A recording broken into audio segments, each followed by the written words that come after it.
그동안에 7번의 시간 동안에 인간에게 행복이 없고, 그 행복이 없는 이유는 우리가 사단에게 우리의 영이 사로잡혔기 때문이고, 하나님을 떠나 있는 근본적으로 해결할 수 없는 문제에 있었던 것을 우리가 예수가 그리스도 되심으로, 또 우리가 그 예수 그리스도를 영접하고 또 입술로 시인하여 고백하여 우리가 영원한 생명, 구원의 언약을 우리가 받게 됐고 성취된 것입니다. 그래서 여러 번 말씀드리지만, 불신자들은 하나님을 만나지 못한 사람들, 예수 그리스도를 통해서 하나님을 만나지 못한 사람들은 예수가 그리스도라는 것을 자체를 몰라요.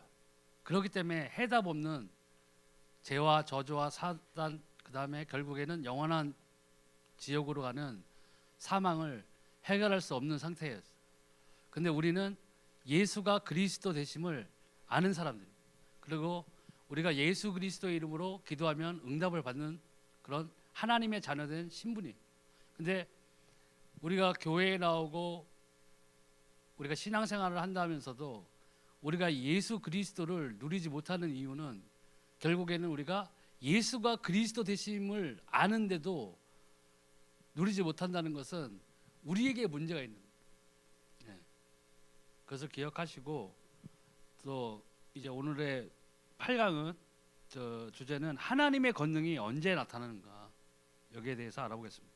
그래서 오늘의 주절은 마태복음 28장 18절에서 20절. 예수께서 나와 일러 가라사대 하늘과 땅의 모든 권세를 내게 주셨으니 그러므로 너희는 가서 모든 족속으로 제자를 삼아 아버지와 아들과 성령의 이름으로 세례를 주고 내가 너희에게 분부한 모든 것을 가르쳐 지키게 하라. 볼지어다 내가 세상 끝날까지 너희와 항상 함께 있으리라 하시니라. 아멘.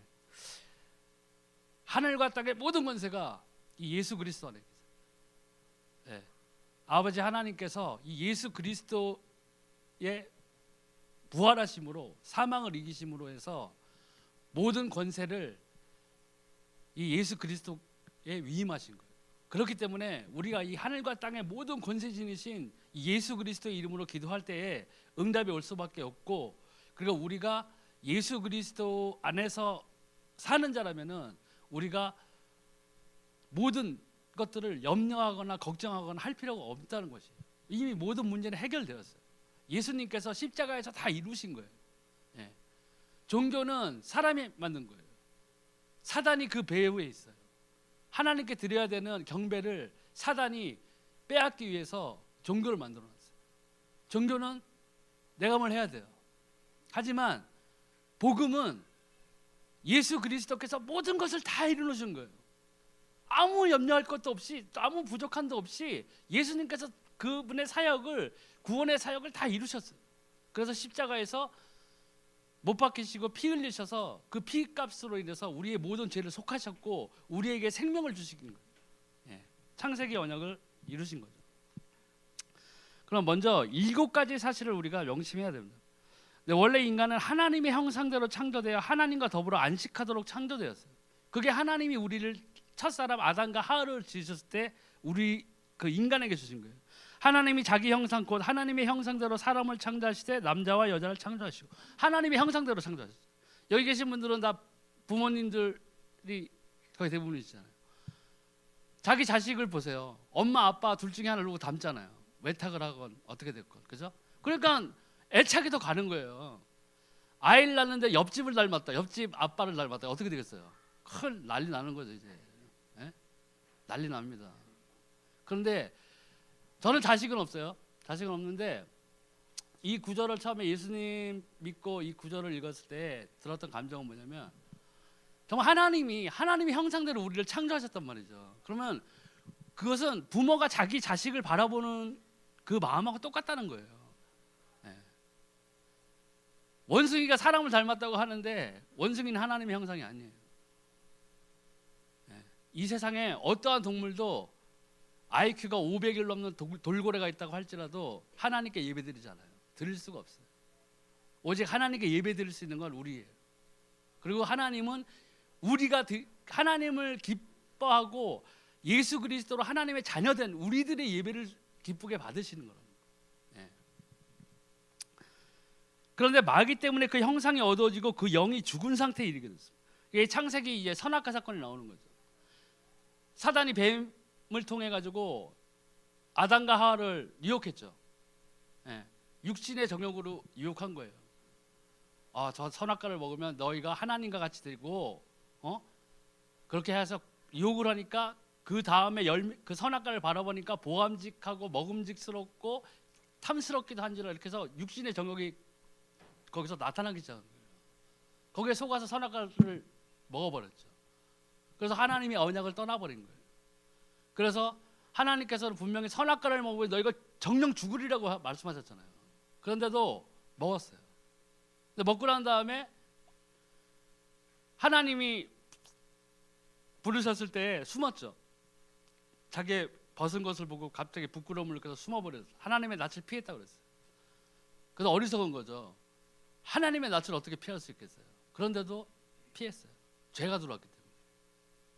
그런데 하나님이 너희가 도대체 왜 선악과 왜 먹었냐 했을 때 아담은 하나님 핑계를 댔어요. 하나님이 지어주신 저 여인이 주기로 나는 먹었습니다. 그죠? 핑계를 댔어요. 근데 우리는 명심해야 될 것은 우리가 하나님 앞에 섰을 때에는 핑계 댈 것이 없어요. 아무런 핑계를 댈 것이 없다. 네. 우리가 그걸 좀 유념하면서 신앙생활을 해야 되겠습니다. 근데 이 마귀 때문에 이제 타락을 하게 됐고 그 이후에 실패, 죽음, 고통이 쉴 새 없이 들어오게 되었습니다. 네. 여인에게는 해산하는 고통을 더할 것이라고 하셨고 남자는 종신토록 땀을 흘려야 땅이 그 소산을 내고 그렇게 땀을 흘리는데도 엉겅퀴를 낼 때도 있고 실패할 때도 있고 내가 원하지 않는 것들이 올 수도 있고 하는 것들이 다 들어오게 됩니다. 그러니까 힘들어진 거예요. 하나님을 떠난 삶은 일단 힘들어요. 네. 아닌데요. 우리 옆집은 엄청 잘 사는데요. 그거는 가진 것만 봐서 그런 거예요. 근데 성경에 분명히 나와 있잖아요. 부한 사람들을 부러워하지 말라고 했잖아요. 그 머리에 뭐예요? 숯을 얹고 사는 거하고 똑같다고 그랬어요. 부자와 라사로처럼 마지막엔 결국에 영원한 불못에 떨어져요. 80년 100년 잘 살다가 영원의 시간을 고통받게 되어 있어요. 그게 하나님의 공의예요. 네. 근데 우리는 생명을 지닌 자예요. 근데 우리는 생명을 지닌 자인데 예수 그리스도를 제대로 못 누리다가 하나님 앞에 간다. 억울한 일이라. 네. 사는 동안 원 없이 하나님을 누리고 살아야 돼요. 다른 걸 누리는 게 아니라 정말 예수가 그리스도 되신 것을 내가 누리고 살아야 된다는 거예요. 네. 그리고 또 이 땅에서 나그네 생활 살다가 본향인데 본향이 두 가지가 있어요. 천국이 있고 지옥이 있다는 얘기예요. 네. 근데 우리는 우리의 공로가 아니라 예수 그리스도의 피, 그분의 구원의 사역을 통해서 그 언약의 성취로 인해서 우리는 천국에 가게 됩니다. 또 하나님은 인간에게 하나님의 형상을 회복시키기 위해 하나님의 형상을 가지고 원수를 이기려고 이 땅에 오신 겁니다. 요한일서 3장 8절에 죄를 짓는 자는 마귀에게 속하나니 마귀는 처음부터 범죄함이니라. 하나님의 아들이 나타나신 것은 마귀의 일을 멸하려 하심이니라. 그래서 우리가 본질상 진노의 자녀였고 죄에서 속박당하고 사단에게 속박당해서 도저히 벗어날 수 없는 팔자, 운명, 저주의 그 가운데서 발버둥치면서 살았는데 우리는 여기서 벗어나게 된 거예요. 누구를 통해서요? 예수 그리스도를 통해서. 그리고 아까 이 창세기의 그 선악과 사건 이후에 하나님께서는 사람들에게 저주만 준 것이 아니에요. 거기에서 여인의 후손이 올 거라는 구원의 언약을 이미 선포하신 거예요. 그래서 구약은 오실 예수님을 말씀하시는 거고 신약은 성취된 그 언약, 오신 예수님에 대해서 증거하신 거예요.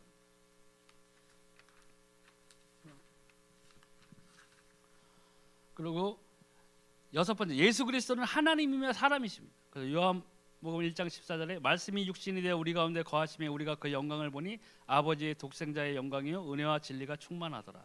아멘. 그리고 빌립보서 2장 6절 10절에 그는 근본 하나님의 본체시나 하나님과 동등됨을 취할 것으로 여기지 아니하시고 오히려 자기를 비어 종의 형체를 가져 사람들과 같이 되었고 사람의 모양으로 나타나셨음에 자기를 낮추시고 죽기까지 복종하셨으니 곧 십자가에 죽으심이라. 이러므로 하나님이 그를 지극히 높여 모든 이름 위에 뛰어난 이름을 주사 하늘에 있는 자들과 땅에 있는 자들과 땅 아래에 있는 자들로 모든 무릎을 예수의 이름에 꿇게 하시고. 아멘.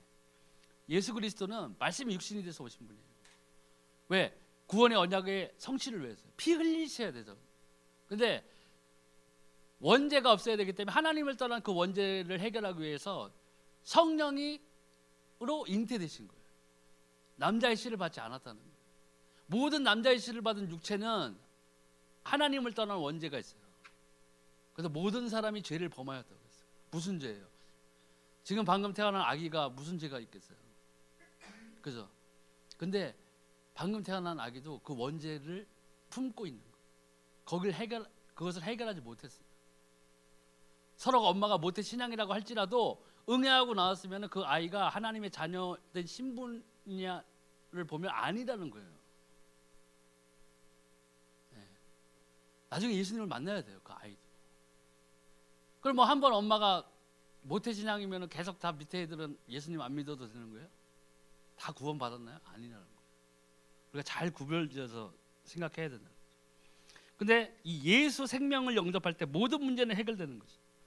마태복음 12장 28절에 수고하고 무거운 짐진 자들아 다 내게로 오라 내가 너희를 쉬게 하리라.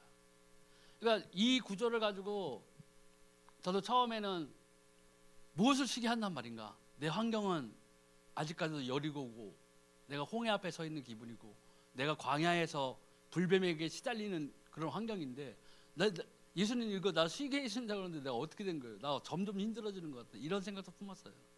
근데 이게 사람의 시각, 우리 사람의 그 생각으로 내 환경, 내 재정, 내 건강 뭐 이런 것들이 좋게 변해져야만 내가 꼭 평안을 누리는 그런, 그게 이제 세상이 주는 평안이라고 할 수 있는데, 여기에서 이 수고하고 무거운 짐지다 다 내게로 내가 너희를 쉬게 하리라는 말씀은 이 예수가 그리스도 되심으로 죄, 저주, 사단, 마귀를 멸하시고 영원한 불지옥에 떨어질 수밖에 없는 사망의 문제를 해결하신 거예요. 그래서 진리가 너희를 자유케 한다고 그랬잖아요. 여기에서 속박당했던 거, 사단에게 붙잡혀가지고 어쩔 수 없이 종노릇하고 계속 그 안에서 신음하고 해결할 수 없는 문제에 빠져있던 우리들을 그 진리가 자유케 하신 거라고요. 생명을 주신 거라고요. 다른 거 아니에요. 다른 걸로 바라보니까는 갈등이 생기고 문제가 생기고 혼자서 막 복잡하게 생각하는 거예요. 그러니까 하나님과의 사이가 점점 멀어지는 거예요. 그리고 예수 그리스도를 만나지도 못하고 교회 왔다가 그런 갈등을 접하게 되고 하면은요, 떨어져 나가는 거예요. 생명을 못 얻는 거예요. 교회는 다녔겠죠. 그렇지만 생명을 못 얻을 수 있어요. 그건 얼마나 안타까운 일이에요. 교회에 왔는데. 제가 말씀드렸잖아요. 처음 예수 믿고 1년 동안에 교회에 앉아 있었지만 내가 예수가 그리스도라는 걸 믿질 못했어요. 목사님 맨날 물어봤다고요. 저랑 제 친구랑 앉혀놓고 남자 딱 둘이 있었는데 예수님이 살아계신 게 믿어져요? 아니요. 모르겠어요. 목사님 한숨 쉬시면서 언제 사람 될까죠? 저거 언제 사람 될까죠? 근데 만나주셨어요. 그 만난 후에 내가 예수가 그리스도가 되신 것을 알았다는 거예요. 그걸 체험했어요. 그리고 기도하면 응답이 왔어요. 그때 내가 생명을 얻은 거예요. 남이 아무리 말해줘도 내가 체험하지 못하면 안 되는 거예요. 옆에 있는 강집사가 막 하면 야, 하나님 살아계신가 보다 이렇게 느껴지십니까? 내가 느껴야 돼. 내가 느껴야 나중에 내가 넘어지고 쓰러져도 부인할 수가 없어요. 어떻게 부인해? 분명히 살아계신데, 나를 만나주셨는데, 나에게 생명을 주셨는데, 내가 아무리 부인하고 싶어도 부인할 수가 없는 거예요. 성령이 내 안에 계신데, 비록 육체의 소욕이 커져가지고 성령의 소욕이 낮아져서 내가 세상으로 뛰쳐나가서 생활할 수는 있지만 결국에는 다시 돌아오게 돼 있어요. 왜? 부인할 수가 없어요. 하나님 분명히 살아계세요. 예수가 분명히 그리스도 되셨어요. 그리고 그 예수 그리스도께서 나에게 참 생명을 주신 거예요. 이게 해결돼야 뭐가 되냐? 흔들리지 않는 거예요. 넘어져도 일어설 수 있어요. 쓰러져도 다시 일어날 수 있어요. 엎어져도 기도할 수 있어요. 엎어진 김에 기도하는 거예요. 계속 기도해요. 분명히 살아계세요. 저는 그래요. 내가 뭐 내세울 것, 세상적으로 내세울 건 아무것도 없는 것 같지만 나에게는 생명이 있어요. 그래서 나는 다른 사람들을 부러워하지 않아요. 저희 친척들 중에서 잘 사는 사람 많아요. 엄청 잘 살고 그런 사람 하나도 안 부러워요. 나는 생명을 가졌어요. 그 생명 외에 다른 것을 구하니까 문제가 생기는 거예요. 여러분 말씀하셨죠. 구약에 말씀하셨죠. 하나님이 생사화 복의 길을 두었는데 너희는 힘써 생명의 길을 찾아라. 생명이 있어야 모두 있고 하는 거예요. 생명이 없는데 복만 있어요. 지옥 가는 거예요. 생명이 없는데 화만 있어. 엄청 불행한데 거기다 지옥까지 가요. 설상가상 해결할 수 없는 문제. 하지만 우리는 생명이 있어요. 하나님이 주신 거예요. 성령이 아니고는 예수를 주라 시인할 자가 없다고 그랬어요. 저는 그게 믿어져요. 왜? 이전에 저는 예수를 믿을 생각을 안 했어요. 아무것도 안 믿었어요. 무당도 안 믿고 아무것도 안 믿어요. 그런 게 어딨어? 안 믿어. 귀신한테 시달려도 몰라. 나는 그런 거 안 믿어. 그렇게 살았어요. 그런데 하나님께서는 제가 예수를 한 번이라도 꿈에서 보면 내가 믿겠다 했을 때, 미국에 있을 때 보여주셨어요. 휴거되는 걸 보여주셨어요. 교회도 안 다녔는데, 그때 잠깐 다녔어요. 다니다가 다시 왔어요. 6개월 가출해가지고 한국 갔다가 그때 거기서 예수님 잠깐 뭐 교회 좀 다니다가 다시 갔어요. 아무튼 그래서 정말 하나님이 살아계신가 보다 라는 그 믿음의 씨앗이 생겼던 거예요. 그 다음에 이제 다시 한국에 와가지고 그 1년 동안의 시간 동안에 또 교회를 나오면서도 예수님을 안 믿어졌는데, 그 믿어진 순간에는 그 이후로는 부인할 수 없어요. 살아계세요. 정말 살아계세요. 내 모양, 내 환경 이걸 보고 하는 게 아니에요. 나의 어떠한 건 상관없이 주 예수는 그리스도세요. 모든 문제를 해결하셨고 죄, 저주, 사단의 문제에서 해방하셨어요. 생명의 성령의 법이 죄와 사망의 법에서 너희를 해방하였다 그랬어요. 근데 해방됐는지도 모르고 지금 이거 뭐 어떻게 된 거예요? 이거 이렇게 하면 되겠어요? 일제 해방된 지 지금 몇 년이에요? 한 50년 넘었나요? 그런데도 지금도 일본이 우리를 지배하고 있다고 생각하고 사는 사람이 있으면 그게 뭐예요? 정신병이에요. 정신병. 이 세상에서 제일 큰 정신병이 뭐냐? 살아계신 하나님을 부인하는 거예요. 약도 없는 정신병. 분명히 살아계세요. 이 7가지 문제가 있었고 알아야 되고, 그러면 이것을 우리가 알았다, 정말 알았다면 지금부터 3가지 싸움을 시작해야 돼요. 첫 번째가 내 자신과의 싸움. 진리를 알지니 진리가 너희를 자유케 하리라고 했습니다. 요한복음 8장 30절 진리를 알지니 진리가 너희를 자유케 하리라. 이거 말씀대로 진리이신 예수님, 이 예수 그리스도의 생명이 우리를 죄, 저주, 사망, 사단의 문제에서 완전 해결하신 거예요. 그렇기 때문에 우리가 자유로운 거예요. 일단. 근데 이 자유를 가졌는데 어떤 사람은 이제 나는 구원받았다, 계속 죄를 저지르는 사람들이 있어요. 그거는 구원을 받은 건지 안 받았는지 의심해 볼 필요가 있는 거예요. 그래서 나의 환경을 주님께 맡기고 그때부터 주님의 계획을 발견해야 돼요. 하나님이 나의 삶을 통해서 하시고자 하는 일들을 위해서 기도하는 거예요. 알아보는 거예요. 누구한테 알아봐요? 내 안에 성령이 계시잖아요. 예수 그리스도의 이름으로 하나님 진짜 나에게 원하시는 일이 무엇입니까? 하나님, 자기 가진 직업으로서도 그렇고 교사의 직업을 갖고 있다면 아이들을 가르치는데 그 아이들에게 생명을 전해줄 수도 있겠죠. 거기에 대해서 내가 어떠한 부분에 대해서 하나님의 일을 하는데 쓰임받을 수 있을까 하는 그런 기도를 시작하는 거예요. 그러니까 먼저 그의 나라와 의를 구하라고 했잖아요. 그의 나라와 의를 구하는 기도는 바로 이런 기도예요. 그러니까 제가 처음에 예수님 믿고 기도응답 받고 했을 때는 어떤 훈련을 받았냐면 말씀을 가지고 기도하는 거예요. 하나님이 성경에 있으면 하나님이 이런 말씀을 하셨네요. 하나님, 정말 내가 아프고 할 때 몇 번 말해서 이사야서 가지고 기도했어요. 그가 찔림으로 우리가 나음을 얻었고, 하나님께서 예수 그리스도를 통해서 예수 그리스도께서 십자가에 못 박히심으로 우리 죄, 저주, 사단, 모든 육신의 연약함, 나의 모든 문제 해결하셨습니다. 아멘. 하나님 이 말씀으로 나에게 응답해 주세요. 이 말씀 살아계시지 않습니까? 이게 강청하는 기도예요. 50평짜리 아파트 주세요가 아니라 그걸 가지고 기도하는 거예요. 왜? 하나님이 하신 말씀이니까. 응답이 왔어요. 즉각적으로. 기쁘죠. 그러니까 사도 바울이 항상 감사하고 기뻐하고 쉬지 않고 기도할 수 있는 이유, 그게 계속 반복된 거예요. 어떻게 안 기뻐할 수 있겠어요?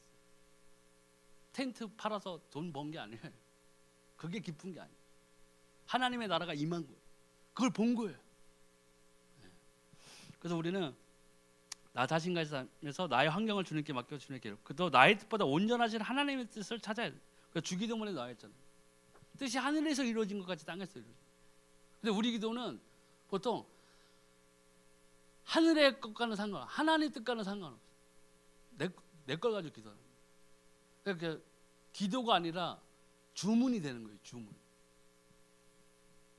하나님께 주문하는 거예요. 아, 하나님 이거 좀 해주세요 좀. 아, 진짜 왜 그러세요? 네? 하나님 나 이거 좀 해줘요. 아, 왜 이러세요 진짜. 이렇게 되는 거예요. 하나님 들으세요 그 기도를? 안 들어요. 성경에도 나와 있어요. 불의한 기도 하지 말라고 그랬어요. 불의한 기도 하지 말라고 그랬어요. 하나님의 뜻과는 아무 상관없는 기도가 되는 거예요. 네. 하나님이 진짜 기뻐하는 기도는 지금의 세대에서는 뭐예요? 우리가 사도행전과 요한계시록의 사이를 살고 있잖아요. 지금 요한계시록만 응하지 않은 거예요. 우리는 지금 사도행전 가운데 살고 있어요. 그럼 하나님이 가장 기뻐하시는 건 뭐예요? 생명을 전하는, 다른 사람에게 이 예수가 그리스도라는 생명을 전하는 그거에 전념하는 사람을 하나님이 가장 기뻐하시겠죠. 네.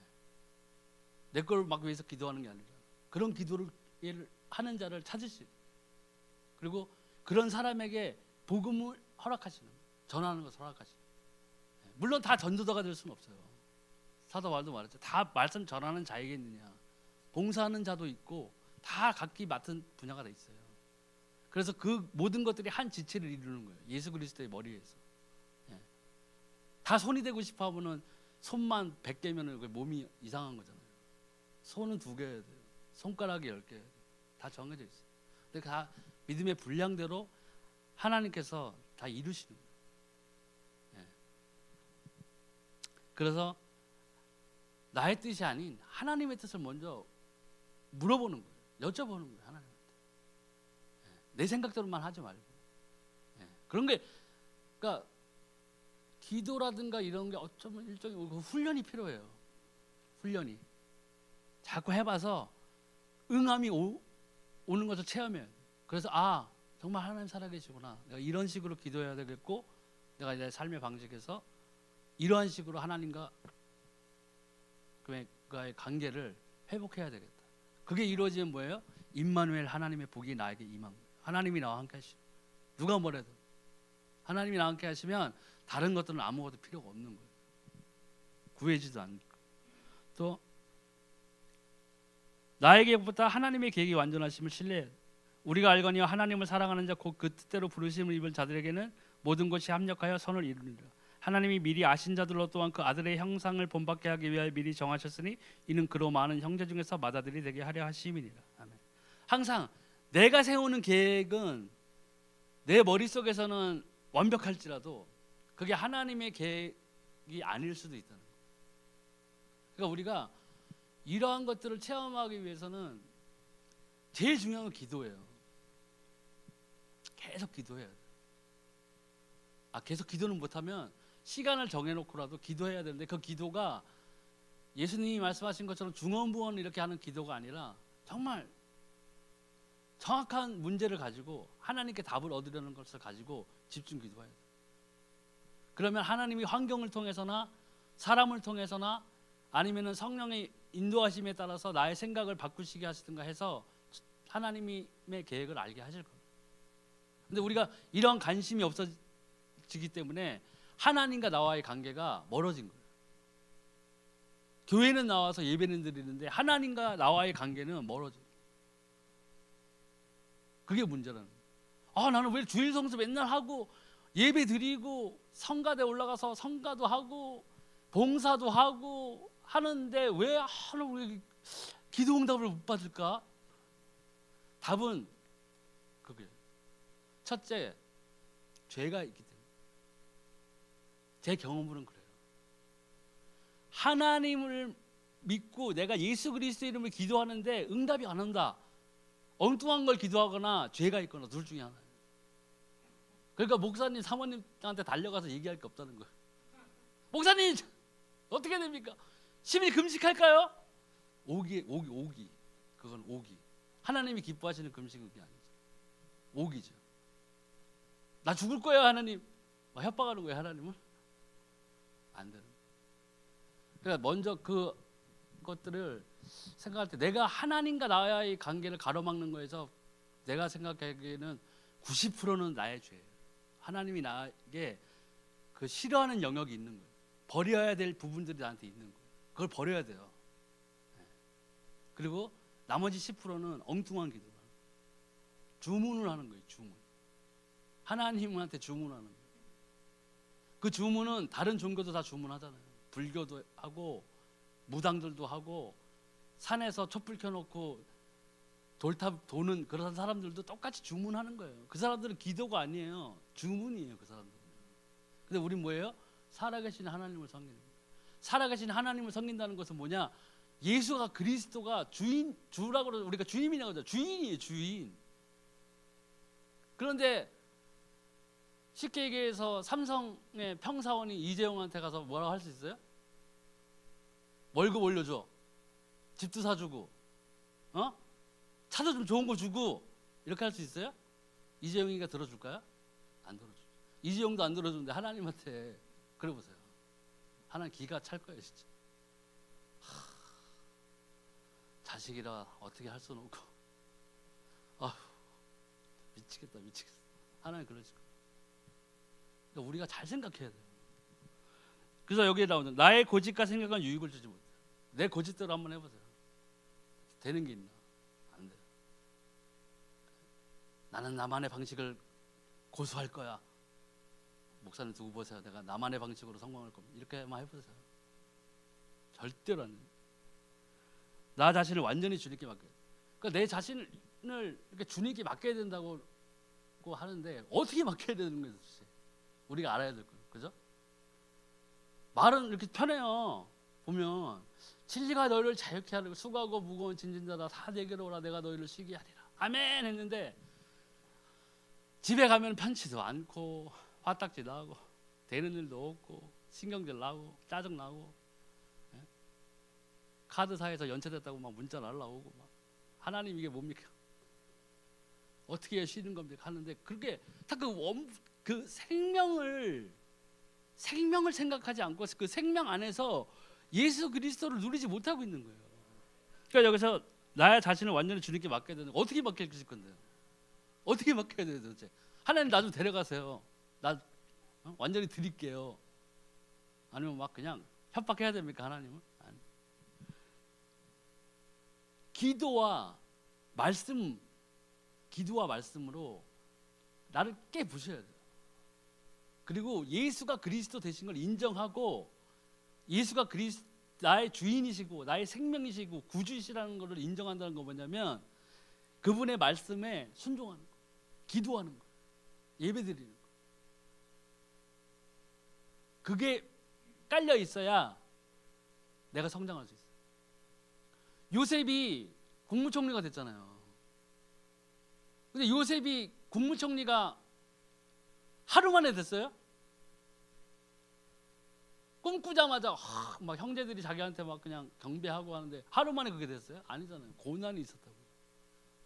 팔려갔잖아요. 형제들이 그것도 구덩이 파가지고 집어넣었다가 죽여버리려고. 그 중에 한 명이 또 그냥 긍휼을 베풀어서 야 그래서 죽이지 말자. 노예상으로 팔자. 탁 해서 노예 팔고 또 보디발 집에 가서 좀 살만하다 했더니 또 갑자기 그 마누라가 꼬셔가지고 감옥에 또 들어가고 다 그게 있었다. 그때 요셉이 원망했을까요? 근데 더 중요한 건 그 요셉이 감옥에 있던 그 구덩이 속에 파묻혀고 노예상에 팔려가고 그렇게 했던 간에 성경에 보면은 하나님이 그와 함께 하셨다고 그랬어요. 감옥에 있는 동안. 그럼 우리 바꿔서 우리 인생으로, 우리 삶으로 보면 내가 가장 가난했을 때가, 내가 가장 공고에 처했을 때에, 내가 힘들었을 때에, 그때 하나님이, 내가 하나님의 자녀라면 나와 함께 하셨어요. 근데 우리는 원망했죠. 저는 원망했어요. 여기 원망 안 하신 분들 계실 수도 있으니까. 저는 원망. 하나님 이게 뭐예요 도대체? 와, 승질나네.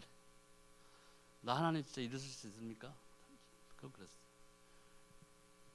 그 1년 반 동안 아예 교회를 안 나갔었다니까요. 완전 타락했었어요. 그런데 어떻게 해요? 다 어쩔 수 없이 돌아올 수밖에 없어요. 왜? 하나님 분명히 살아계시니까. 네. 또 진리는 예수 그리스도시며 그는 거룩하십니다. 그러므로 거룩한 삶은 나를 완전히 자유롭게. 그러니까 우리가 죄에서 떠나야 돼요. 거룩한 삶을 산다는 것을 바꿔 말하면요, 내가 자꾸 내 죄성을 버려야 돼요. 우리가 예수 그리스도로 옷을 입자고 했잖아요. 옷은 다 보이잖아요. 보이니까 옷이에요. 근데 예수 그리스도로 옷을 입자는 것은 뭐냐면, 남들이 나를 바라봤을 때에 아, 저 사람은 정말 예수 믿는데 뭔가 다르구나. 저게 정말 예수 믿는 사람 같구나. 정말 저 사람은 예전에는 안 그랬는데 예수님 믿고 완전히 달라졌다. 이렇게 돼야 돼요. 그게 예수 그리스도 옷 입는 거예요. 근데 우리는 어때요? 요새 우리 크리스찬이라고 하는 사람들은 밖에 나가 욕 먹잖아요. 개독교 소리 듣잖아요. 저거 진짜 예수 믿는 사람이 저거 악독해가지고 저거 내가 저것 때문에 교회 안 나가. 저 꼴 보기 싫어서 이렇게 된다고. 예수님을 욕하는 게 아니에요. 예수님 보지도 못했는데 그 사람들이 어떻게 예수님을 욕해요? 예수 믿는 우리들을 보고 판단하는 거예요. 그러니까 우리가 자꾸 죄성을 버려야 돼요. 양보해야 돼요. 내 걸 막 가지려고 막 악착같이 하는 게 아니라 나눠줘야 돼요. 내가 양보할 거, 내가 이만큼을 가질 수 있는데 반만 가지고 양보해 줄 수 있어요. 왜? 복음을 위해서. 긍휼을 베풀어요. 그렇게 했다면 지금 우리나라가 엄청나게 달라졌을 거예요. 기독교가 옛날에 뭐 1000만, 500만, 1000만 이렇게 막 얘기하고 막 그랬었잖아요. 그런데 바뀌지 않았잖아요. 우리 사회의 모습이 바뀌지 않았어요. 왜? 우리가 빛과 소금의 역할을 못한 거예요. 교회에서만 하는 거예요. 빛과 소금을. 교회에서만. 우리 교회 공동체 내에서만 그렇게 한 거예요. 밖에서는 악독하게 하더라도 교회에서는 아유 네 하나님 아멘. 이렇게 친절하신지. 그럼 밖에 나가서는 어떻게 해요? 십자가 큰 거 걸어놓고 일꾼들한테 막 그냥 공장에서 그냥 욕하고 때리고 막 그렇게 하는 거예요. 그리고 또 교회 와서는 또 목사님 어쩌나 저렇게 자상하신지. 하나님은 아세요. 하나님은 아세요. 우리가 바뀌어야 돼요. 우리가 그렇다는 게 아니라 우리가 정말 그런 거에 대해서 빛과 소금이 돼야 돼요. 이렇게 해야 예수님을 누릴 수 있어요. 말 쓸 때 마지막으로 속이는 사단과 또 싸워야 돼요. 나의 힘으로는 안 되고 예수님의 권능으로 돼요. 그래서 사단라고 너희가 대적하라고 그랬어요. 사도 바울이 얘기했죠. 베드로가 그러냐? 대적하라. 너희 원수 막을 대적하라. 그럼 떠나라고 그랬어요. 떠난다고 그랬어요. 사단이. 근데 내가 그 원수의 화전을 막을 무기가 있어요. 그게 하나님의 권능이 나게 필요해요. 그리고 나의 기도가 있어야 되고 내 삶이 예수님을 점점 닮아가는 성화되어가는 삶이 돼요. 죄에서 떠나야 돼요. 죄에서 떠나면은 뭐예요? 육체의 소욕이 줄어든다는 거잖아요. 육체의 소욕이 줄어들면 성령의 소욕이 커지는 거예요. 그때 하나님을 더 누릴 수 있는 거예요. 그래서 권세를 주신다고 했어요. 영접하는 자 곧 그 이름을 믿는 자들에게는 하나님의 자녀가 되는 권세를 주셨으니. 바로 주시는 거예요. 우리가 착각해서는 안 돼요. 우리가 예수 그리스도를 생명으로 알고 예수 그리스도께서 이 죄, 저주, 사단의 문제를 완전히 해결하신 우리의 왕이요 제사장이요 선지자의 직분을 오신 그리스도로셨고 이분만이 나의 구원이시다라는 것을 고백하는 그 순간에는 우리의 신분이 하나님의 자녀가 돼요. 10년 있다 20년 있다가 아니에요. 바로 십자가상에서 강도 둘이 있었는데 하나는 예수님 저주했죠. 조롱했잖아요. 네가 하나님의 아들이냐? 우리도 같이 풀어줘봐라. 이렇게 조롱했어요. 한 명은 아니었죠. 우리는 우리의 죄값을 받거니와 저분은 아니다. 그리고 예수님한테 고백했죠. 예수님, 주님, 저를 기억하여 주세요. 근데 예수님이 뭐라고 그러셨어요? 오늘 밤 네가 나와 같이 낙원에 있으라. 예수님이 그래 너 지은 죄가 뭐냐? 내가 한번 들어보고 한번 사함에 합당한지 한번 먼저 보자. 이렇게 하지 않으셨다는 거예요. 예. 우리가 정말 진심으로 예수가 그리스도라는 것을 인정하고 고백한다면 마음으로 믿어 의에 이르고 입술로 시인하여 구원에 이른다는 그 말씀처럼 우리에게 하나님의 자녀가 되는 권세가 온 거예요. 그때부터 기도하면 우리가 응답받는 거예요. 그리고 우리가 이것으로 사단을 결박하면 마귀의 권세가 떠나가는 거예요. 제가 귀신한테 그렇게 시달리고 그렇게 했을 때 교회 다닐 때도 시달렸어요. 처음에 예수님 예수가 그리스도라는 걸 잘 몰랐을 때는 그때도 시달렸어요. 그 잠도 잘 못 자고 그랬어요. 그럴 때 그때 청년 회장이었던 분한테 지금 목사님 되셨는데 그 얘기를 했더니 이 주기도문을 가르쳐 줬어요. 주기도문을 가르쳐 주면서 이 주기도문을 한 줄 한 줄 기도하면서 고백을 하라고 그랬어요. 그래서 하늘에 계신 우리 아버지여 하면은 정말 하늘에 나의 하나님이 계신 것을 믿습니다. 하듯이 이렇게 고백을 하면서 기도를 했어요. 그리고 예수가 그리스도라는 걸 딱 알았을 때 그 주기도문을 딱 했을 때 나를 괴롭히던 귀신의 권세가 떠나갔어요. 그게 바로 우리 하나님의 자녀된 우리들이 갖고 있는 권세. 그게 우리의 능력이에요. 그래서 하늘과 땅의 권세를 가졌다고 했습니다. 예수께서 나와 일러 가라사대 하늘과 땅의 모든 권세를 내게 주셨으니 예수님 안에 모든 것이 다 있다는 거예요. 그 주님의 권세 앞에는 귀신도 순종합니다. 다 놀라 서로 물어 가로되 이는 어쩌미뇨 권세 있는 새 개울이로다 더러운 귀신들을 명한 자 순종하는도다 하더라. 성경에 나왔죠. 너희가 하나님을 믿느냐 잘하였도다. 귀신도 믿고 떤다. 근데 귀신은 믿고 떨어요. 지옥에 떨어질 걸 알기 때문에. 하지만 우리는 믿고 감사하고 기뻐해요.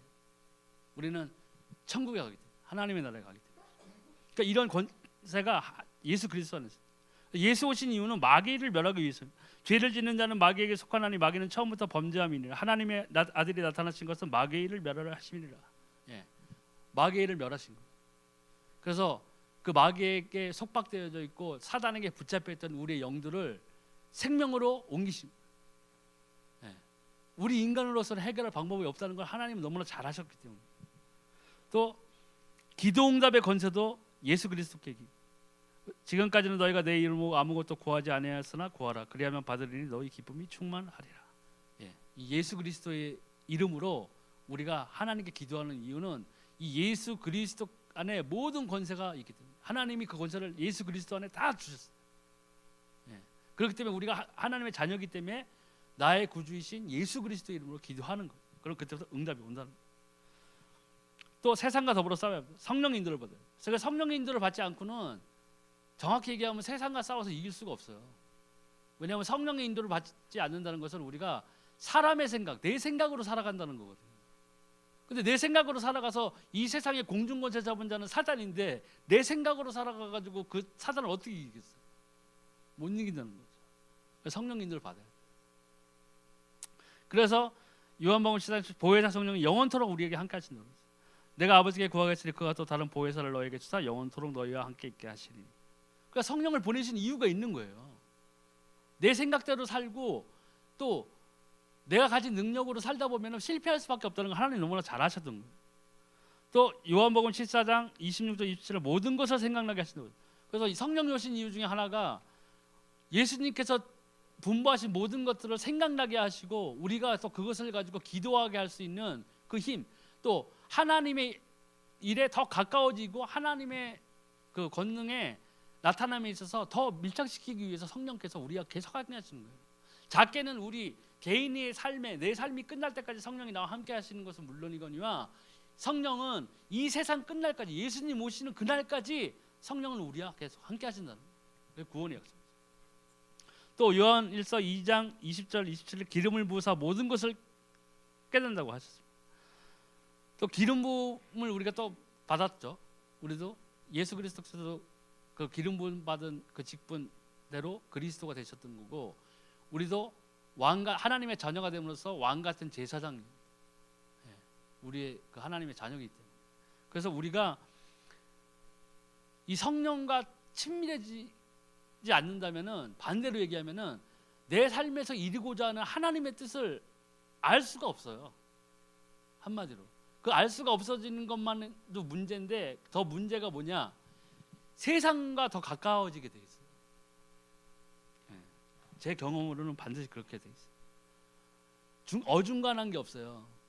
차갑던지 뜨겁던지 하라 그랬죠. 아니면 입에서 뱉어버리겠다고 그랬잖아요. 사람도 성령과 세상의 일에서는 어중간한 게 없다는 거예요. 중간이 없어요. 성령으로 치우치든가 세상으로 치우치든가 둘 중에 하나예요. 난 요즘 성령이 약간 민감함이 덜한 것 같아. 그거는 굉장히 순화해서 얘기한 거예요. 자기 고백이에요. 한마디로 나는 세상에 빠져 있다는 거하고 똑같은 거예요. 성령 충만하다는 것은 세상과 짝하지 않는 거잖아요. 그죠? 근데 성경 어느 구절을 봐도 딱 중간에 있는 게 없어요. 내가 성령의 소욕에 민감하지 않다는 건 내가 세상과 짝하고 있다는 반증이에요. 반증. 그렇게 되면은 기도해도 응답이 오는 경우가 없어요. 거의 없어요. 희박해요. 그리고 삶의 기쁨이 없어요. 생명의 기쁨이 없다는 거예요. 정말 예수가 그리스도시구나. 내가 이 예수가 그리스도 되심으로 나에게 하나님께서 영원한 생명을 주셨구나. 하나님 감사합니다. 이 고백이 계속 나와야 되는데, 성령의 소욕이 떨어졌다는 것은 그 고백을 할 수가 없어요. 한탄이 나오고, 그때부터 한탄이 나오기 시작하고, 원망이 나오기 시작하고, 애굽을 떠나서 광야에 들어간 그 출애굽했던 그 유대인들, 히브리인들의 똑같이 되는 거예요. 처음에는 막 금, 은 얻어가지고 막 광야 나가니까 좋아했잖아요. 해방이다. 400년 동안 노예 생활하다, 이야, 금과 은도 가지고 막 그동안 자기를 책찍질하던 애굽인들이 다 싸준 거 바리바리 싸가지고 그냥 가자 그러고 나왔잖아요. 근데 어떻게 됐어요? 원망 엄청 했잖아요. 광야에. 하나님이 모세 원망하고, 너희가 우리를 다 이 광야에 끌어다가 다 죽일 작정이냐. 우리가 그래도 노예였지만 애굽에서는 가마 옆에서 고기도 구워 먹고 그랬는데 뭐 먹을 거라고 개뿔도 없는 데를 끌고 와가지고 이렇게 된 거예요. 근데 우리가 그 성경에서 그걸 보는 게 어떤 신화나 전설이나 어떤 우화가 아니란 얘기예요. 하나님이 정말로 그때 하신 일들. 근데 우리는 성령의 소욕이 떨어지고 성령과 그 친밀한 관계가 아니 되고 기도가 아닌 되고 하면은 점점 그 광야에서 불평하는 히브리인들의 그 습성이 우리에게 돌아오게 돼요. 계속 원망하는 거예요. 원망하면 할수록 응답은 받을 생각하면 안 돼요. 점점 더 괴로워지는 거예요. 그러면 예수님께서 말씀하신 내가 진리가 너희를 자유케 하라는 그 말씀이 내게 응하지 않은 거예요. 그렇게 되면 종교의 짐이 돼버려요. 교회에 나오는 게 힘들어. 그럼 어떻게 돼요? 떠나게 돼요. 그러니까 우리가 굉장히 뚝이 작은 구멍에서 시작해서 이게 댐이 터질 수도 있잖아요. 마찬가지예요. 우리가 작은 허점을 드러낸다면은 그 허점을 통해서 우리가 하나님과의 관계가 점점 소원해질 수밖에 없어요. 그러면 내 삶은 하나님과 상관없는 삶으로 흘러가게 돼 있어요. 그러니까 얼마나 고통스러운 거예요. 생명을 얻었기 때문에 하나님은 우리가 하나님의 자녀가 됐기 때문에 우리를 주위에서 보신다고요. 근데 자식이 말을 안 듣고 부모의 말을 하나도 안 듣고 저기 가면 어떻게 돼요? 때리게 돼 있어요. 왜? 사랑하기 때문에 때려서라도 돌아오게 만든다. 그러니까 하나님이 때리기 전에 우리가 빨리 판단해야 돼요. 그러니까 제일 중요한 건 생명, 하나님이 나에게 생명을 주신 거고, 그리고 성령이 나와 끝까지 내 삶의 끝날까지 함께 하신다는 거고, 이것을 우리가 기도를 통해서 누리는 거예요. 기도를 안 하면은 누려지지가 않아요. 성령이 나에게 하실 수 있는 부분은 내가 기도를 통해서 얻어야 돼요. 사도 바울이 기도를 하나도 안 했는데 성령이 그를 인도해가지고 막 전도의 문을 열고 복음을 전파했나요? 아니, 사도 바울 기도했어요. 끝까지 이렇게 쉬지 않고 기도했어요. 뭐를 위해서요? 그의 영광을 위해서? 동방에서 제일 텐트 잘 팔리는 회사를 차리기 위해서 사도 바울이 이랬나요? 아니, 하나님의 나라 임하는 걸. 자기가 하나님 나라 가는 그날까지 말씀을 선포하고 예수가 그리스도라고 외치는 그 순간에 그 말씀이 힘을 얻고 사단에게 붙잡혀 있던 그 사람들의 영을 완전히 깨트려 가지고 하나님께로 돌아오는 그 역사를 보고 기뻐했던 거예요. 또 하나님의 성령이 임하면 바로 천국이. 그러나 내가 하나님의 성령을 힘입어 귀신을 쫓아내는 것이면 하나님의 나라가 이미 너희에게 임하였느니라. 이것이 사도 바울이 기뻐했던 이유입니다. 다른 걸 기뻐한 게 아니죠. 또 사도행전 1장 8절에 권능을 받는다고 했어요. 오직 성령이 너희에게 임하시면 너희가 권능을 받고 예루살렘과 온 유대와 사마리아 땅까지 이르러 내 증인이 되리라 하시니라. 권능을 받는데 권능을 받아서 무슨 기적을 일으켜 가지고 그 나를 자랑하기 위해서 하는 그런 권능이 아니라는 거죠. 땅 끝까지 이르러 뭐요? 내 증인이 되리라. 내가 예수 생명을 가진 자라면, 내가 예수 생명의 복음을 갖고 있는 자라면은 증인이 될 수밖에 없어요. 그게 하나님의 일에 참여한 거예요, 우리가. 사람들에게 죄 저주 사단에 빠져서 고통당하고 있는 그런 사람들에게 해결될 수 없는 문제에서 막 힘들어하는 사람들에게 그 사람들이 어느 날 나에게 와가지고 자기의 속사정 깊은 곳에 있는 아무에게도 얘기하지 않았던 그런 고민을 얘기한다고요. 어떨 때? 그럼 그게 뭐예요?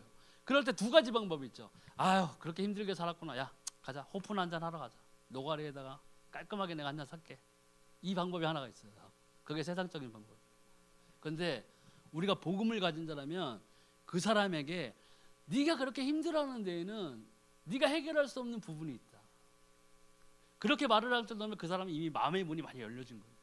그래서 하나님이 복음을 가진 나에게 보내신 거예요. 그걸 캐치해야 돼요. 믿고 안 믿고는 성령이 주관하시는 거예요. 그게 어떤 하나님 옆에서 우리가 스코어 막 올리는 게 아니잖아요. 게임처럼. 그게 아니라는 거예요. 그럴 때 그 사람에게 딴 거 얘기하는 게 아니라 네가 이렇게 삶에서 그 부분에서 그렇게 힘들어하고 하는 것에 배우가 있다. 뭐냐? 사단이 있다. 이 사단이 공중의 권세 잡은 자로서 이 세상에서 활동하고 있는 거예요. 누구도 그 사실을 모릅니다. 그럼 어떻게 해결해야 되느냐? 예수가 그리스도다. 생명을 전하죠. 그 성전 미문에 앉아있던 그 안진뱅이처럼 성전 미문에 앉아서 구걸하던 그 안진뱅이에게 얼마나 많은 사람들이 왔다 갔다 했겠어요. 옷도 주고 밥도 주고 위로도 해주고 했을 거예요. 근데 그 사람에게 뭘 못 줬어요? 생명을 못 줬어요. 그게 종교예요. 딴 건 다 줄 수 있어요. 생명을 못 줘요. 근데 우리는 뭐예요? 생명을 가지고. 기독교는 종교가 아니에요. 살아있는 하나님을 믿는 거예요. 신앙이에요. 하나님을 믿는 거예요. 우리가 그 사람에게 예수 그리스도를 전해줘요. 그 베드로가 내게 금과 은은 없지만 내가 가진 것으로 내게 주노니 나사렛 예수 그리스도 이름을 이라 걸어라. 즉각적으로 반응한 거죠. 바로 그거예요. 그러면 하나님의 그런 권능은 언제부터 시작되냐? 하나님의 자녀가 되어 원죄가 해결되었을 때부터 이미 축복은 시작된 거예요. 우리가 예수 그리스도를 믿고 고백해서 우리가 하나님의 자녀가 되었다면 우리는 즉각적으로 나를 괴롭히던 죄의 저주 사단의 문제에서 해결받는 거예요. 제가 말씀드렸잖아요. 우리 엄마 점 엄청 좋아하던 우리 엄마가 이모 손 잡고 나란히 귀신 들린 점 치는 자한테 갔잖아요. 내 사주가 뭔가를 이렇게 알려. 저는 사주가 몇 날 며칠 그것도 몰라요. 관심도 없고. 근데 엄마하고 이모하고 나란히 가서 딱 해서 보여줬더니 진짜 귀신 들린 자가니까 안 거예요. 얘는 점괘가 안 나와. 얘는 하나님 믿는 사람이에요. 저를 그 사람이 걔가 날 보지도 않았잖아요. 무당이. 그 점쟁이가 날 보지도 못했다고. 근데 단지 그것만 내밀었을 때 그 얘기가 나와요. 귀신은 알아요. 오히려 귀신은 알아. 내 소속에서 떠나갔다. 하나님의 자녀라. 왜요? 즉각적인 거예요. 내가 정말 하나님 예수가 그리스도시군요. 감사합니다. 이 죄 저주 사단의 문제에서 하나님 예수 그리스도만이 나를 해방하셨군요. 야 정말 감사합니다. 이제 예수가 그리스도십니다. 나의 주인이십니다. 너무 기뻐. 그게 어떤 소설 속의 이야기가 아니라는 거예요. 그러니까 체험을 해봐야 돼요. 그러니까 진짜 예수 그리스도로 내가 정말 생명을 얻었다면 한번 가보세요. 점쟁이한테 무당 굳히는 데 하면 가. 아우 다행이지. 근데 여담이지만 지금 얼마나 세대가 문란해졌고 이게 복음이 정말 힘을 잃었느냐. 잘못 개척교회 여느 목사들이 점쟁을 찾아가요. 어느 방향에다 교회를 세워야 됩니까? 예? 야, 참, 정말 하나님 앞서서 그런 사람들은 하나님의 일을 위해서 목사를 하면 안 돼요. 그러니까 우리가 크리스찬들이 얼마나 잘못 살았으면 개독교수를 듣는지 우리가 진짜 반성해요.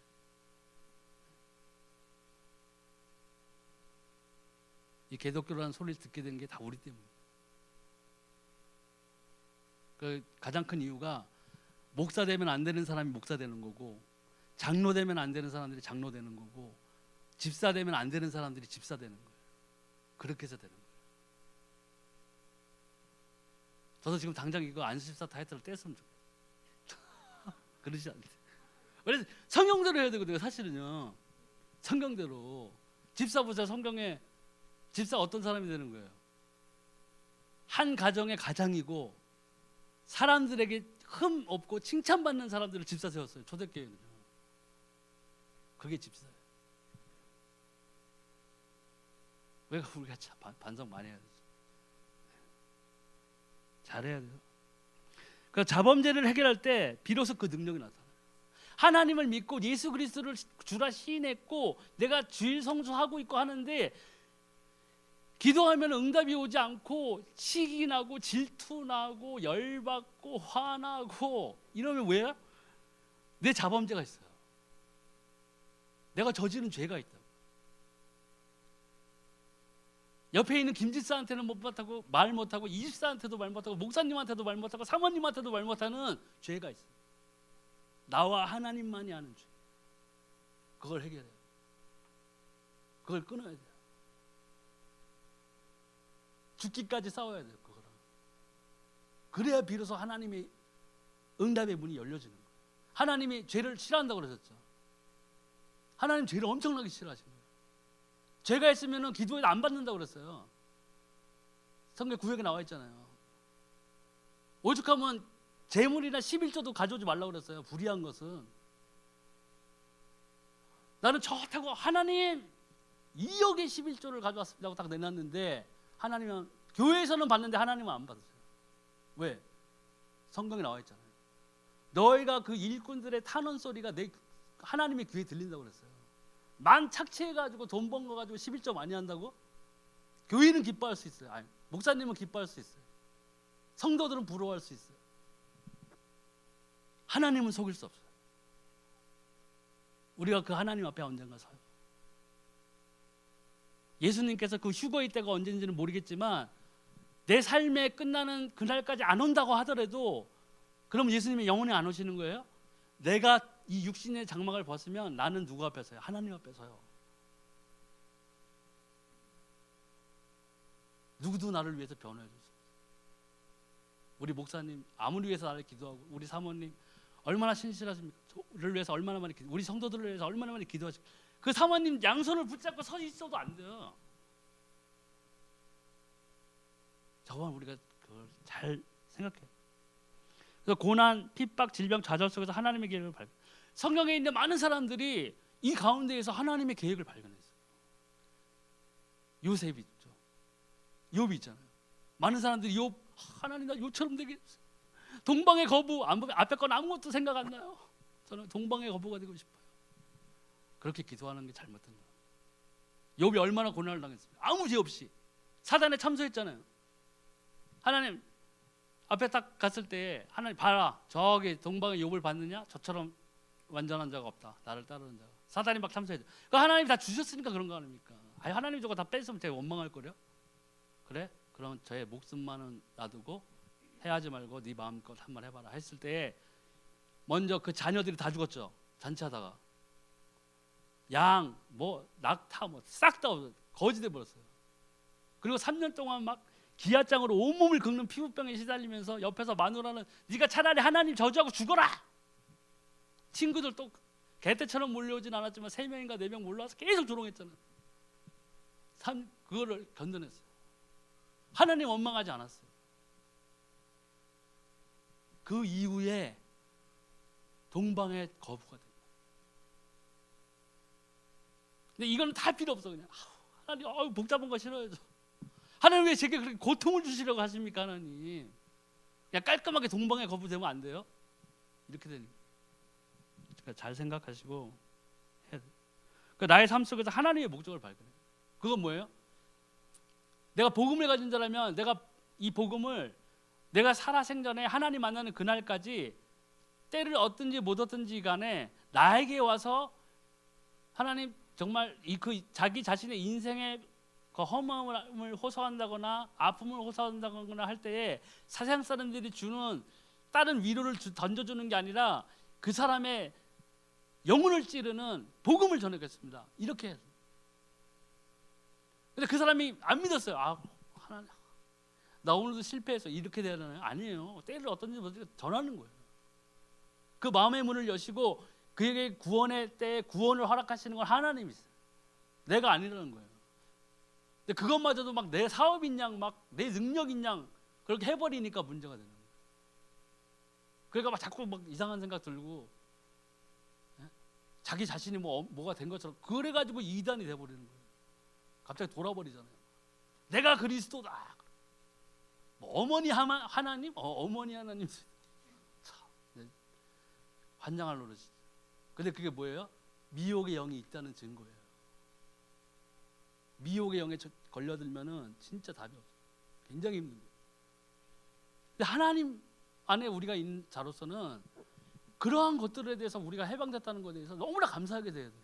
내 환경이 좋아서가 아니라 하나님이 나와 함께 하시니까 내가 감사해야 되는 거예요. 예수가 그리스도 되시니까 내가 감사하는 거예요. 왜? 예수 그리스도가 아니었으면은 나는 영원한 지옥에 떨어질 수밖에 없는 그런 사람이었다고요. 근데 하나님이 오래 참으시고 정말 오래 참으시고 나가 예전에 그 저질렀던 그 하나님을 믿지도 않는 주제에 하나님 막 그냥 조롱하고 산에서 열심히 기도하는 사람들이 주야 불렀을 때 왜 불러 그러고 그거 하나만으로도 막 진짜 벼락 맞아 죽었어야 되는데 하나님 그러지 않으셨어요.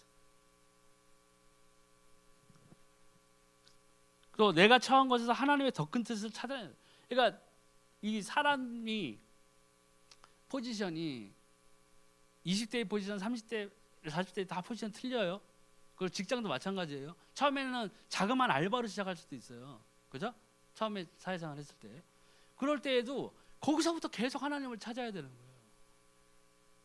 아유 하나님 내 형편이 좀 더 나아짐에 찾아드릴게요. 그러니까 하나님 나한테 기도와 예배를 받고 싶으시면은 빨리 나에게 좋은 직장과 돈과 환경을 열어주세요. 이렇게 기도한단 말이죠. 그게 뭐예요? 주문이에요. 주문. 하나님 오늘도 나와 함께 하여 주세요. 하나님 오늘도 나와 함께 하시는 증거를 보여주세요. 하나님 오늘도 하나님의 말씀이 나의 삶에서 성취되게 해주세요. 그리고 말씀을 놓고 기도하는 그 삶이 이어져 나갈 때 하나님이 환경을 여시고 정말 하나님이 원하시는 그 길로 다 인도하시는 거예요. 화려한 스포트라이트만 있는 것도 아니에요. 예전에 그 자매 그 얼굴에 화상 심하게 입은 자매 있잖아요. 그렇게 예뻤다가 그리고 하나님의 지금 일 간증이나라든가 이런 걸 하고 있잖아요. 누군가 치료를 해주겠다고 했었는데 그 자매가 거부를 했어요. 왜? 하나님이 나에게 이렇게 해주신 이 일이 오히려 나의 일을 위해서 하나님을 알리는 그 계기가 되기 때문에 나는 그 모습 그대로 살겠다. 틀리죠 뭔가. 그렇게 신실한 사람인데도 우리 사람들이 보기에는 야, 저 하나님 과연 있는 거 맞아? 하나님을 저렇게 따르는데 얼굴이 저렇게 돼버렸어? 이렇게 하는데 그 자매는 아니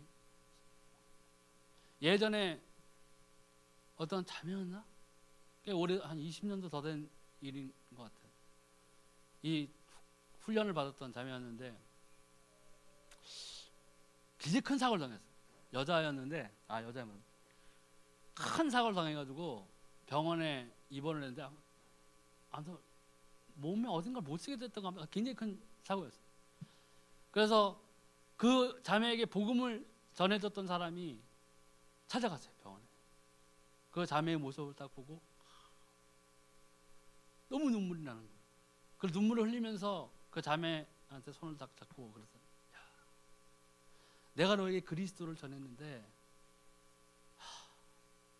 오늘 너를 보니까 예수가 그리스도가 아닌 것 같다. 너무 실망을 해서 거예요.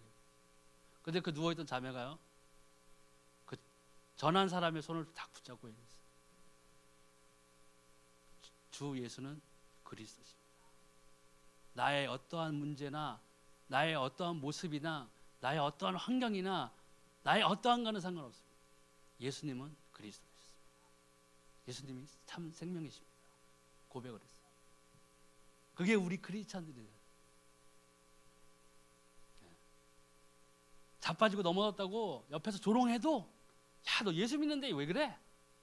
아유, 교회 다니는 것들은 전부 다 그렇게 힘이 없어. 이렇게 조롱하고 해도 내 심령 안에서는 살아계신 예수 그리스도께서 나와 함께 하시고 그 성령이 나와 함께 하시고 내가 예수의 이름으로 기도하면 응답이 온다면은 우리는 아무것도 걱정 안 돼요. 그것을 위해 기도할 때 하나님의 능력이 비로소 임하게 돼요. 그래, 네가 세상도 바라보지 아니하고 네가 세상의 것에 빠지지도 아니하고 보이지는 않지만 하나님이 나에게 예수 그리스도 이름으로 기도하고 네가 성령의 인도를 받고자 하는구나. 오케이, 권능을 쏟아붓는. 근데 왜 이 세상에는 그러한 권능을 보기 힘들까요? 이게 안 되기 때문에. 이게 잘 안 되기 때문에. 그래서 예수 그리스도로 만족할 때는 딴 걸로 만족하면 안 된다니까요. 환경,